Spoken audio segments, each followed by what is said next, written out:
Good afternoon and welcome to Save the Ocean.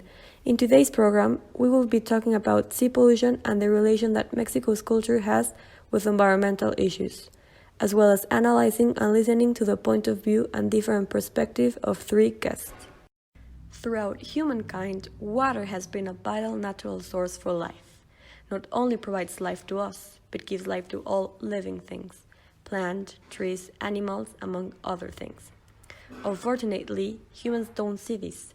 According to the Council for the Defense of Natural Resources, we are drowning marine ecosystems in trash, noise, oil, and carbon emissions. The amount of waste in Mexicans' lifestyle is huge. Just to give an example, there are still persons that buy a plastic bottle each day instead of carrying their own bottle.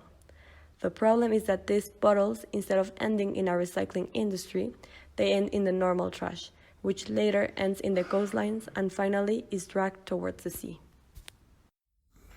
It's actually really sad to see how people don't care of our most vital source for life. I can understand it. We should be taking care of it and not wasting it. This is Guillermo Treviño, our first honored guest, a 20-year-old student who loves to fish and has witnessed the massive sea contamination and the consequences this has had in animals and the marine environment. Since I was 7 years old, I remember going with my father to fish. It was amazing the feeling I felt whenever I fish something. Unfortunately, nowadays it's a lot much harder because of sea pollution. Speaking more about your personal experience, throughout the years, how can you describe or explain the increase of human rubbish in the ocean? What have you noticed? The last couple of years, I have noticed that the garbage in the ocean has increased in a massive way. Now, whenever I go, I find all kinds of garbage, from plastic bottles to food wraps. We can see them floating on the surface of the ocean. It's very sad to hear this, and the saddest part is that we don't even have a close idea of the total trash that currently is in the sea, since all the trash that you see is the one that is floating. Just imagine the amount of garbage that lies at the bottom of the sea. It's a terrible situation that must be treated with the importance it has. Can you explain some of the differences that you have identified throughout the years in the sea with the increase of pollution? And how has this affected fishing for you? Right now, for fishermen, there is a serious problem, since each time we go, we find too much sargasso and garbage in the ocean, which affects us from seeing clearly through the sea. All this waste gets stuck with the bait and causes it to fall. This is very frustrating, since we lose many dams and sometimes we don't fish anything.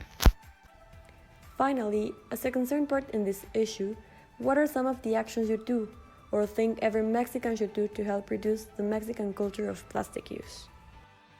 Personally, I'm trying to do my best by using less plastic in my daily life, and I think that to make a change you have to start from yourself, and then in your environment involving your family and friends and society.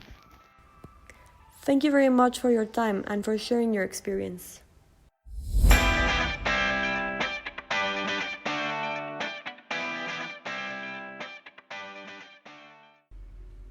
Definitely, it's very sad the lack of interest and attention of this topic, especially considering the huge impact it has on our daily lives.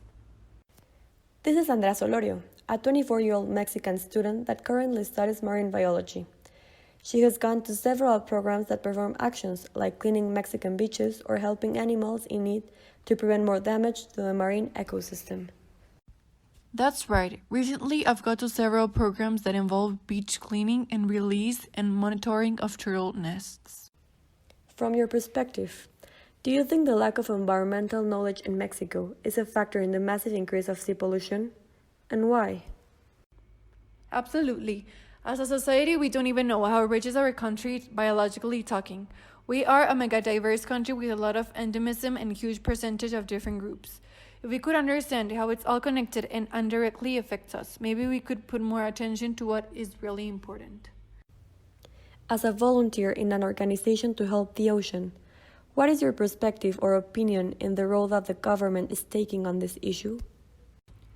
Personally, I think that the government can do and support a lot more environmental organizations, more diffusion to events, support scientists and investigations, develop sustainable tourism, and support locals. Finally, as a concerned part in this issue, what are some of the actions you do or think every Mexican should do to help reduce the Mexican culture of plastic use? All small actions add up. You can start by carrying everywhere your water bottle, cutlery, even a straw whenever you go out. The less disposable things, the less trash we produce. Also, a really important and easy thing we can do is support local people in markets. Thank you very much for sharing your perspectives towards this important and relevant topic.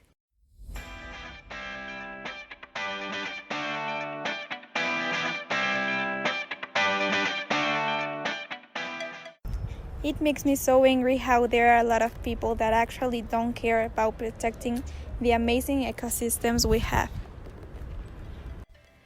This is Paola Yañez, a 20-year-old Mexican student that lived during 16 years in Cancun, and even though she recently moved to Querétaro, she visits once a month her family and has a very clear image of how the situation is nowadays.